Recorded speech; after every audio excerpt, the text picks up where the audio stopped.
Now let's we talk about the GST features and we can say what are the concepts of GST. GST के concepts क्या क्या हैं, या फिर हम बोल सकते हैं क्या principles of GST. ठीक है जी, कि GST के प्रिंसिपल्स क्या क्या हैं. ठीक है, तो ये हम डिस्कस करते हैं. मैं आपके साथ एक एक चीज़ बोलता हुआ चल रहा हूँ, बड़े ध्यान से आप मेरी बात सुनते हुए चलेंगे. ठीक है, सबसे पहले हमने क्या बोला जी, सबसे पहले हम बोल रहे हैं कि GST क्या है. GST is what, GST is a broad based value added tax. ये हमने कल देखा ही था कि जीएसटी पे सिर्फ और सिर्फ क्या, जीएसटी कब लग रहा है, सिर्फ जहाँ जहाँ पे वैल्यू एडिशंस हो रही थी वहाँ पे जीएसटी लग रहा था. यस और नो, मतलब कि अगर उसको प्राइस पड़ी 10,000 की तो वो अपना प्रॉफिट जोड़ेगा उसमें 12,000 रुपीज़ का. मतलब कि टैक्स के ऊपर टैक्स नहीं लग रहा, जीएसटी में सिर्फ क्या लग रहा है, वैल्यू एडेड टैक्स ही लगता है. तो जीएसटी क्या है आपका, GST is a broad based value added tax.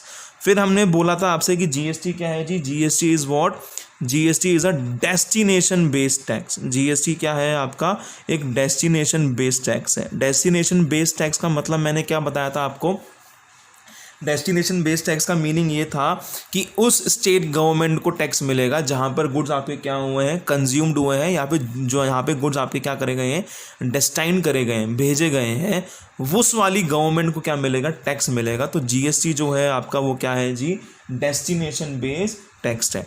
अगर हम बात करें तो जीएसटी के लिए क्या मैं बोल सकता हूँ, अच्छा ये इंपॉर्टेंट है, ये मैं यहाँ पे आपका मेंशन कर रहा हूँ.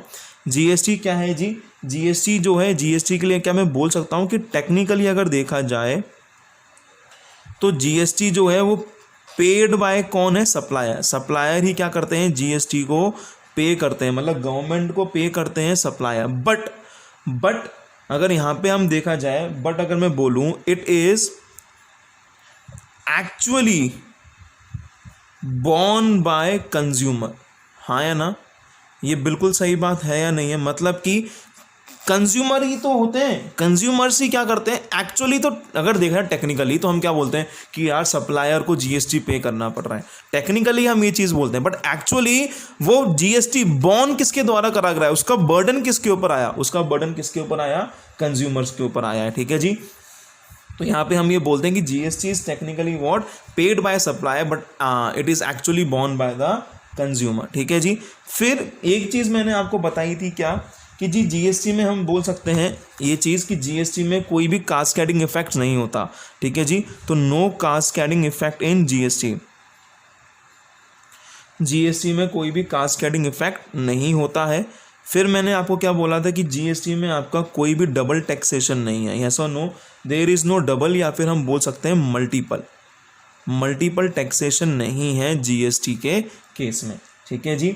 और इसके लिए हमने क्या बोला था, एक और चीज़ हमने बोली थी कि यूनिफॉर्म क्या है हमारा टैक्स स्ट्रक्चर है जीएसटी का, एक यूनिफॉर्म टैक्स स्ट्रक्चर है all over India, one nation one tax. ठीक है, एक और चीज़ हमने बोली थी. अच्छा और क्या बोला था सर, हम एक और चीज़ बोल सकते हैं यहाँ पे, आपको याद आ रहा है आईटीसी का इनपुट टैक्स क्रेडिट आपको मिलता था. हाँ या ना, अगर आप कोई प्रीवियस टैक्स पे करके आ गए हो तो आपको उसका क्या मिल जाएगा, सेट ऑफ मिल जाएगा आपको उसका. ठीक है, तो हम ये बोल सकते हैं कि जो जीएसटी जो है, जीएसटी कलेक्ट तो कराया जाता है कहाँ पे, GST is collected at multiple stage. GST is collected at multiple stage. Sir multiple stage मतलब जैसे कल आपको हमने लास्ट वीडियोस में हमने देखा था, तो हमने देखा था कि भाई मैन्युफैक्चरर ने किसको दिया, रिटेलर को दिया, रिटेलर ने किसको दिया, कस्टमर को दिया. तो जीएसटी यहाँ पर भी आया, जीएसटी यहाँ पर भी आया. हर स्टेज पे जीएसटी जो है वो क्या करा गया, कलेक्ट करा गया. यस और नो, मतलब कि मैन्युफैक्चरर ने रिटेलर से कलेक्ट करा, रिटेलर ने कस्टमर से कलेक्ट करा. तो दो स्टेजेस पे क्या करा गया है, जीएसटी जो है वो कलेक्ट करा गया है. तो जीएसटी जो है वो कलेक्ट तो होता है मल्टीपल स्टेजेस पे, हम बोल सकते हैं इसको मल्टीपल स्टेजेस किस किस की, प्रोडक्शन की भी होती है, मतलब मैन्युफैक्चरिंग एंड डिस्ट्रीब्यूशन का समझ में आ गया आपको, क्योंकि रिटेलर ने क्या करा था, माल डिस्ट्रीब्यूट किया था. तो जो जीएसटी है वो कलेक्ट होता है मल्टीपल स्टेज, प्रोडक्शन पे भी लगता है, डिस्ट्रीब्यूशन पे भी लगता है. किसका जी, distribution of goods and services, क्योंकि जीएसटी जो है वो टैक्स किस पे है, गुड्स एंड सर्विसेज पे है. ठीक है जी, हाँ जी सर.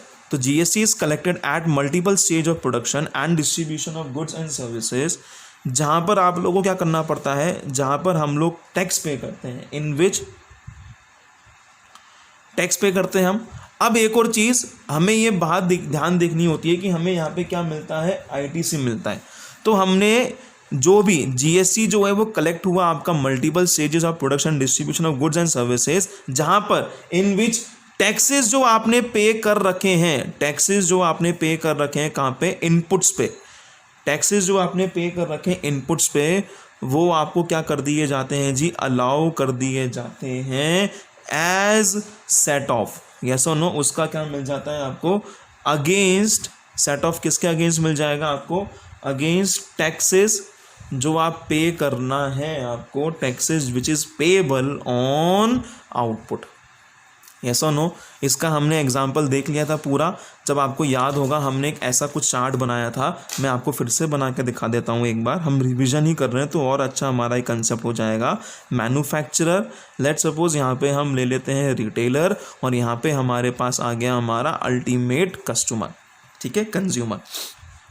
मैन्युफैक्चरर की वैल्यू बन रही है लेट सपोज कितनी, 10,000, ये स्टेट सेम स्टेट में है तो मी में आपका SSCGST, अच्छा वो वाली बात भी आपको याद आनी चाहिए, सेम स्टेट वाली और डिफरेंट स्टेट वाली, वो भी मैं डिस्कस कर लेंगे अभी, वो वैसे भी मुझे डिस्कस करना है पूरा अच्छा खासा आपके साथ। SGST लेट सपोज 18% है तो 9% ये लेंगे तो 900 ये 900 ये, कुल मिला के कितना हो गया, 11,800 हो गया ये, मतलब कि मैन्युफैक्चरर बिल काट के देगा रिटेलर को 11,800 का।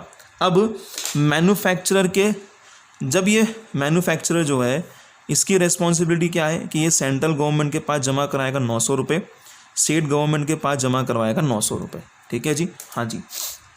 ये मैन्युफैक्चरर ने बिल किसको दे दिया, रिटेलर को दे दिया, और रिटेलर ने क्या करा है, पे कर दिया इसको पैसा। तो रिटेलर ने क्या क्या पे करा, तो रिटेलर ने पे कर दिया एक तो 10,000 रुपीज़ जो वो मांग रहा था, ठीक है, उसके अलावा उसने रिटेलर ने पे करा है CGST पे कर चुका है रिटेलर 900 रुपये का, और SGST पे कर चुका है 900 रुपये का, ठीक है।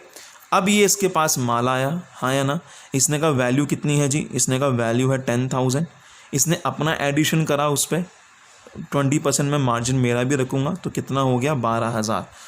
कंज्यूमर आया खरीदने के लिए, उसने कहा जी माल कितने का, इसने कहा 12,000 रुपये का है, और CGST और SGST लगा दें अगर 900 रुपये की, तो वो कितना हो जाएगा, तो हम चेक करें अगर इसको, तो 12,000 पे अगर हम लोग GST लगाएं तो कितना आ रही है वो वैल्यू, 12,000 पे हमारा 9% 1080, ठीक है, तो कितना आया ये 1080, और SGST भी हमारा 1080, ठीक है जी। तो 12,000 प्लस 1080 प्लस 1080, कुल मिला के कस्टमर से हमने कितने रुपए लिए, 14,160, ठीक है। अब कंज्यूमर ने क्या करा है, मुझे 14,160 रुपीज़ पे कर दिए, ठीक है। अब बात देखेंगे, गुड्स मेरे पास आए तो वो मेरे लिए क्या हो गया, इनपुट, और जब मैंने ये बेचा इसको वैल्यू एडिशन वगैरह करके, तो वो मेरे लिए क्या हो गया, आउटपुट। जो मुझे आउटपुट पे टैक्स पे करना है, जो मुझे आउटपुट पे टैक्स पे करना है, उसके अगेंस्ट में मैं सेट ऑफ ले सकता हूं, किसका, उसका, वो टैक्सेस का जो मैं पे करके आ चुका हूं मेरे इनपुट पे, हाँ या ना। मतलब कि अब इस रिटेलर की अगर बात करी जाए तो इस रिटेलर के सर पे क्या है, मतलब एक तरीके से इसके ऊपर बर्डन है किस चीज़ का, कि यार कंज्यूमर ने मुझे पैसे दे दिए हैं CGST और SGST के, अब मुझे ये पैसा किसको देना है, गवर्नमेंट को पे करना है, यस और नो।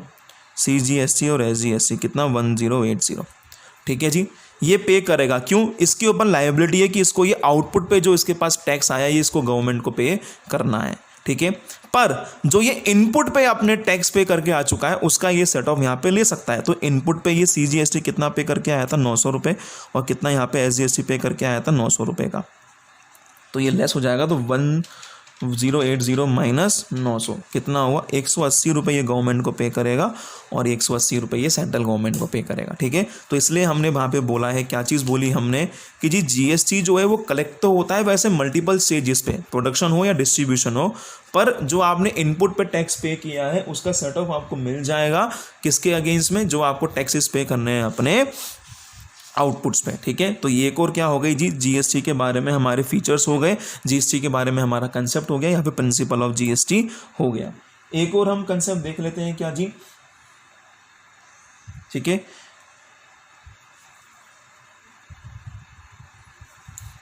हमने ये यूनिफॉर्म स्ट्रक्चर्स वगैरह देख ही लिए सारे। चलिए हमने वैसे ऑलमोस्ट सारे कवर कर लिए हैं, तो अब रिक्वायरमेंट नहीं है।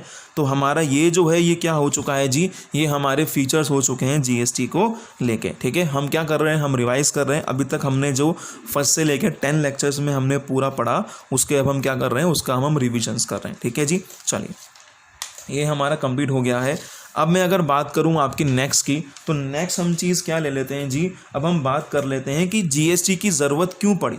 जीएसटी की ज़रूरत क्यों पड़ी, why there is what need for GST. GST की ज़रूरत क्यों पड़ी इंडिया में, मतलब कि हम बात कर रहे हैं किसकी, डेफिशिएंसीज़ कि क्या क्या कमियां थी किसमें जी, हमारे पुराने सिस्टम में। डेफिशिएंसीज इन अर्लियर सिस्टम, क्या क्या दिक्कतें थी हमारे पुराने सिस्टम में, तो उसके रेस्पेक्ट में अब हम क्या करेंगे, हमारी चर्चा करेंगे। ठीक है, ये हम पहले भी डिस्कस कर चुके हैं सर। क्या क्या था, डबल टैक्सेशन था, हाँ या ना, हाँ जी सर डबल टैक्सेशन था बिल्कुल। मतलब कि आपको जो है वो टैक्स के ऊपर टैक्स, क्या वो डबल टैक्सेशन है, नहीं, डबल टैक्सेशन वो नहीं था हमारा डबल टैक्सेशन क्या है, हमारा डबल टैक्सेशन था किस चीज़ को लेके, कि जब हमें 2-3 तरीके के टैक्स पे करने होते थे एक ही चीज़ पे। मतलब कि इन चीज़ों में आपके एग्जांपल मैं ले सकता हूँ होटल इंडस्ट्रीज़ के, या फिर जो सॉफ्टवेयर्स वगैरह सेल करते थे उनके। ठीक है जी, क्यों, क्योंकि ये होटल वाले और सॉफ्टवेयर वाले जो हैं ये 2 चीज़ें दे रहे हैं आपको, ये गुड्स भी देते थे आपको और साथ साथ में आपको ये सर्विस भी प्रोवाइड करते थे। ठीक है जी, अब पहले के टाइम पे गुड्स पे लगता था वैट और सर्विस पे लगता था क्या, सर्विस टैक्स। तो ये हो गए ना, एक ही ट्रांजैक्शन पे आपको 2 टैक्स पे करने पड़ते थे, इसलिए पुराने सिस्टम में क्या था, पुराने सिस्टम में डबल टैक्सेशन था। फिर हमने देखा था क्या जी, फिर हमने देखा था कास्केडिंग इफेक्ट, मतलब कि हमें टैक्स के ऊपर टैक्स क्या करना होता था, पे करना होता था। याद है आपको, हमने एक एग्जांपल दिया था कि पहले के टाइम पे अगर आप कुछ भी मैन्युफैक्चर करते हो तो मैन्युफैक्चरिंग पे आपके जितनी भी आपने गुड्स की मैन्युफैक्चरिंग करी है वैल्यू की, उस पर आपको एक्साइज ड्यूटी पे करनी होती थी। ठीक है, तो एक्साइज ड्यूटी लगी मेरी मैन्युफैक्चरिंग की, तो मेरे को जो माल है ये कितने का, लेट्स सपोज ये हो गया 11,000 रुपये का। फिर ये मैन्युफैक्चर अगर किसी और को बेचेगा तो बेचने पे क्या लगता था आपका, वैट, तो आप वैट पे करो। लेट्स सपोज आपका जो वैट है हम ले लेते हैं 10%, तो 11,000 का 10% कितना हो जाएगा, 1100 रुपये हो गए। तो सामने वाली पार्टी को मैंने ये जो पेमेंट है, मतलब सामने वाले ने मुझे कितने रुपए दिए, 1 to 100 रुपीज़ दिए, यस और नो। ठीक है, अब सामने वाला क्या करेगा, सामने वाला बोलेगा मेरे को क्या, वैट, तो वैट वो अलग रख लेता था अपना, मतलब बोलता था 1100 का तो मैंने वैट पे किया है और 11,000 का मुझे क्या पड़ा, माल पड़ा, यस और नो। अब वो इस 11,000 रुपये पे क्या करता था, वैल्यू एडिशन करता था। वो 11,000 पे उसने वैल्यू एडिशन करी है कितने की, लेट्स सपोज उसने 11,000 की वैल्यू एडिशन कर दी 20%, तो उसने कहा कि मैं इसको माल को बेचूंगा 13,200 पे। अब जब वो 13,200 के इस माल को बेचने जाएगा, जब वो 13,200 के इस माल को बेचने जाएगा जी, तो उसको अगेन इस पर क्या करना पड़ेगा, इसको वैट चार्ज करना पड़ेगा, इस वाले बंदे को इस पर वैट चार्ज करना पड़ेगा। ठीक है जी, वैट चार्ज करने के बाद अब इसने वैट जो है वो चार्ज किस पे करा है, 13,200 पे। 13,200 मतलब क्या सर, 20% एडिशन के बाद, पर इसने एडिशन किस पे करा, 1100 रुपये पे। और 1100 में 1,000 रुपये की वैल्यू जो है आपकी वो किसकी है, वो है आपकी एक्साइज ड्यूटी के। ठीक है, कास्केडिंग इफेक्ट के बारे में हम पहले भी पढ़ चुके हैं।